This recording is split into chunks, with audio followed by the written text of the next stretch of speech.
I'm glad I'm in charge of the positive note. Good morning to everybody. Thank you at the Institute for the invitation.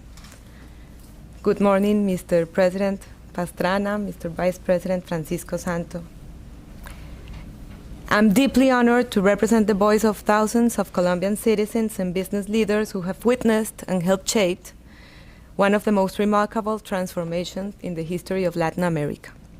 Let me begin with a single word: yes. Yes, in 1991, Medellin was the most violent city in the world, with more than 400 homicides per 100,000 inhabitants. Yes, terror ruled our streets, car bombs, assassinations, and fear became part of daily life, taking the lives of brave police officers, social leaders, and innocent citizens. Yes, in the 1980s and the 1990s, illegal armed groups expanded across Colombia, reaching nearly 40,000 criminals, spreading violence through our countryside, and cities alike.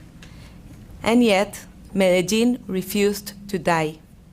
While the world only saw chaos, a group of brave business and civic leaders, educators, public officials, and visionary mayors embraced the conviction that there can be no successful companies in failed societies. They chose to stay, to rebuild, and to defend hope. At Pro Antioquia, the organization that I lead, founded in 1975, we became a platform of trust, a bridge between the private and public sectors committed to building public value. Even in the darkest years, we led efforts to dream and to act, supporting the creation of the Medellin subway, advocating for an international airport, driving education and social agendas, and convening the difficult yet essential conversations our city needed to survive. We believed, and still believe, that what is public belongs to all of us, and only working together can we build a future worth inheriting. Today, Medellin stands transformed. We turn pain into resilience, despair into innovation. More than 1.3 million visitors come each year to witness this rebirth, a city once defined by tragedy, now known for technology, culture, and creativity. But let us not be deceived. Transformation is never final. Our resilience is tested every single day, especially today. In recent years, Medellin has faced new forms of corruption, populism, and institutional erosion. We watch as public programs that shaped our children's future, such as Buen Comienzo, were dismantled. We endured open hostility toward the business community, threatening the trust that took decades to build. Our former mayor, Daniel Quintero, today facing criminal and administrative proceedings while seeking the presidency, symbolizes the fragility of democratic governance when institutions are weakened and impunity grows. But the threat extends far beyond one man. Colombian democracy itself is at risk. As the United States desertifies Colombia in its anti-narcotics efforts and the so-called total peace policy empowers illegal armed groups, the private sector in Medellin and Antioquia has decided to take a stand, to support regional governors who resist and to protect institutions that defend democracy. We refuse to surrender to cynicism or chaos. We choose to focus on the future, and that is why I'm here standing before you today. Our conviction is simply yet profound.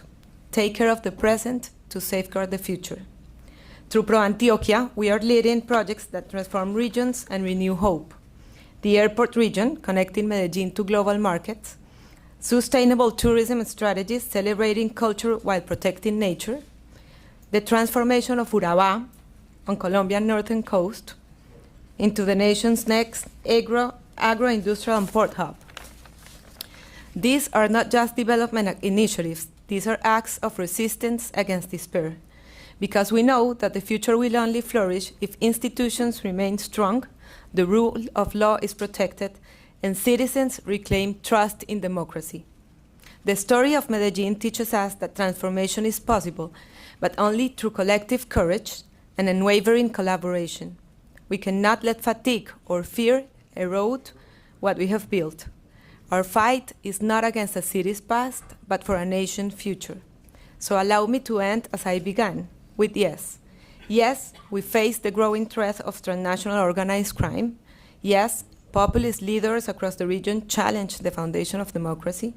But also yes, in Medellin, in Antioquia, and in Colombia, citizens, business leaders, and entrepreneurs are standing together to defend freedom, rebuild trust, and shape a future of dignity and hope. As we stand here in Washington, we reaffirm that from the private sector of Medellin and of Colombia, we are convinced of the need for a joint and determined policy between our nations to confront and eradicate transnational organized crime, the greatest current threat to democracy and stability in a region. Today, just in 1980, our decision is not to flee from Colombia, but to stay, to work hand in hand with the public sector, to prove once again that resilience can be a model for the world. Because Medellin is not a city that surrendered. It's a city that transformed pain into purpose. Thank you.